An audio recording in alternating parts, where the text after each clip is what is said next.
የወደፊቱ ጦርነት እንዲህ ያለ ቴክኖሎጂ ነው። የቴክኖሎጂ የበላይነት የታየበት ማዱሮን የያዘው የማይታይ ኃይል ቴክኖሎጂ ነው።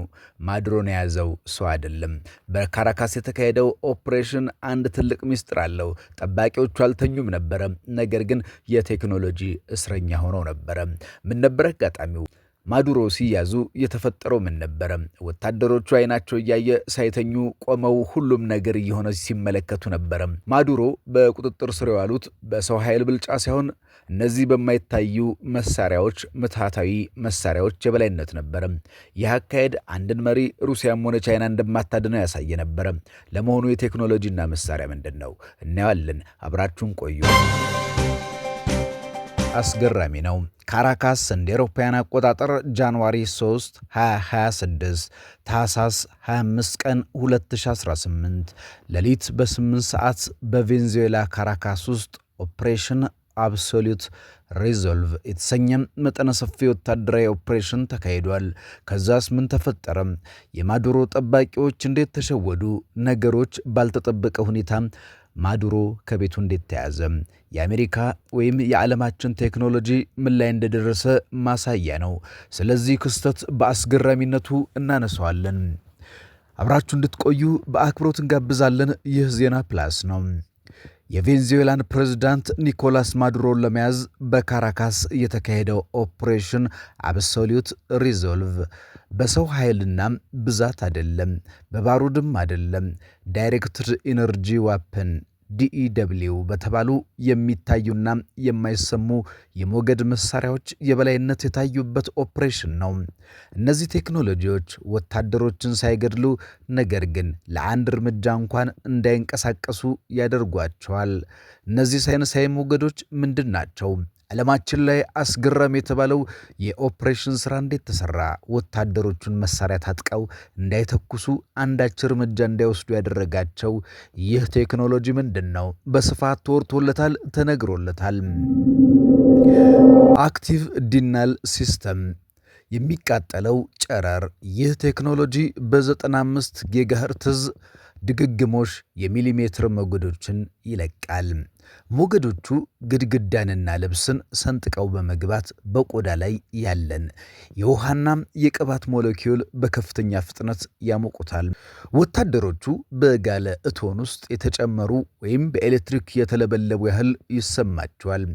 ይህ የቃጠሎ ስሜት እጅግ ከባድ ስለሆነ ወታደሩ መሳሪያውን ጥሎ ከመሸሽ ውጪ ምንም አይነት የመከላከል ስሜት አይኖረውም። ሁለተኛው ሎንግ ሬንጅ አኩስቲክ ዲቫይስ LRAD የድምፅ መድፍ። ይህ መሳሪያ እጅግ ከፍተኛ የሆነ የድምፅ ሞገድን በአንድ አቅጣጫ ብቻም አተኩሮ የመተኮስ አቅም አለው። ድምፁ ልክ እንደ ሌዘር ብርሃን በአንድ መስመር ተሰባስቦ ስለሚሄድ ኢላማ የተደረጉ ወታደሮች ብቻ እንዲሰሙት ይደረጋል። ወታደሮቹ ከፍተኛ የጆሮ ህመም፣ የሰውነት ሚዛን መጥፋት፣ ቨርቲጎ፣ ማቅለሽለሽና ደም መጥፋት ያጋጥማቸዋል። የሰውነት ነርቭ ስነ ስርዓታቸው ስለሚናወጥ መቆምም ሆነ መተኮስ አይችሉም። ኢንፍራሳውንድ ድምፅ አልባ ሽብር። ይህ ደግሞ ከሰው የመስማት አቅም በታች ያለ 20 ሜጋሄርትስ በታች እጅግ ዝቅተኛ ድምፅ ያለው ድምፅ ነው።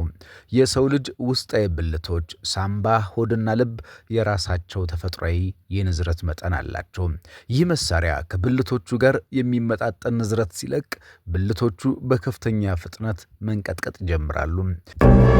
ወታደሮቹ በውስጣቸው ከፍተኛ ፍርሃት፣ ድንጋጤ፣ የማየት መደብዘዝ እንዲሁም የአንጀት መቆራረጥ ስሜት ይሰማቸዋል። ይህም ወታደሩ ሳይዋጋ በድንጋጤ እንዲሽመደመድ ያደርገዋል። አራተኛው ኤሌክትሮማግኔቲክ ፕላስ EMP እናም የሳይበር የበላይነት። ከላይ የተጠቀሱት ሞገዶች ወታደሮቹን ሲያሽመደምዱ፣ የኤሌክትሮማግኔቲክ ሞገዶች ደግሞ ሁሉንም የኤሌክትሮኒክ መሳሪያዎችን አጥፍተዋል። መገናኛ ሬዲዮች ወታደሮቹ ትዕዛዝ ለመቀበል ሲሞክሩ የሚሰማቸው የሚረብሽ ስሜት ጃሚንግ ብቻ ነበረ። የምሽት መመልከቻዎች ናይት ቪዥን በኤሌክትሮኒክስ የሚሰሩ መሳሪያዎች በሙሉ በመቃጠላቸው በድቅድቅ ጨለማ ውስጥ እንዲቀሩ ተደረገ። የወደፊቱ ጦርነት እንዲህ ያለ ነው። በቴክኖሎጂ የበላይነት የተመሰረተ ነው።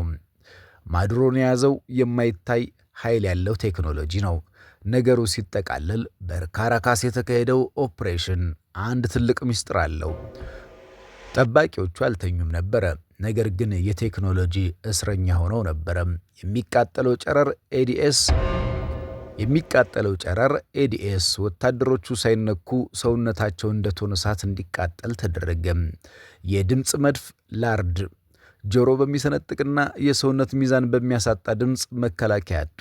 ድምፅ አልባ ሽብር። በውስጣዊ ብልታቸው ንዝረት ምክንያት ከፍተኛ ፍርሃትና ድንጋጤም ተለቀቀባቸው። በዘመናዊ ጦርነት ጥይት መተኮስ አያስፈልግም። አንጎልና የስሜት ሕዋሳትን ሽባ የሚያደርግ ሞገድ ይበቃል። ማዱሮ በቁጥጥር ስር የዋሉት በሰው ኃይል ብልጫ ሳይሆን በዚህ በማይታይ መሳሪያ ምትሃታዊ የበላይነት ነበረ። ይህ አካሄድ አንድን መሪ ሩሲያም ሆነ ቻይና እንደማያስጥሉት መልእክት የሰጠም አስደንጋጭ ክስተት ነው። ዓለም አዲስ የኃይል አሰላለፍ ይዟል። ስለዚህ እነዚህ መሳሪያዎች ዓለም አቀፍ ሕጋዊነት ወይም ደግሞ አሜሪካ ስላላት ሌሎች የቴክኖሎጂ አቅሞች እስኪ የምታውቁትን አጋሩን። ዓለም አስደናቂ በሆነ ሁኔታም ማዱሮ ባላሰበው አጋጣሚ ጥበቃዎቹ እያሉ አይናቸው እያየ ሳይተኙም በቴክኖሎጂ የበላይነት ካለበት ወስደውታል። አሜሪካ የታጠቀችው ይህ ቴክኖሎጂ አሁን ዓለማችን ላይ ቀጣይ ጦርነት ወይም ደግሞ ሌሎች የቴክኖሎጂ ግጭቶች እንጂ እንደ ቀድሞ መሳሪያ ይዞ መታኮስ አይታሰብም ይለናል።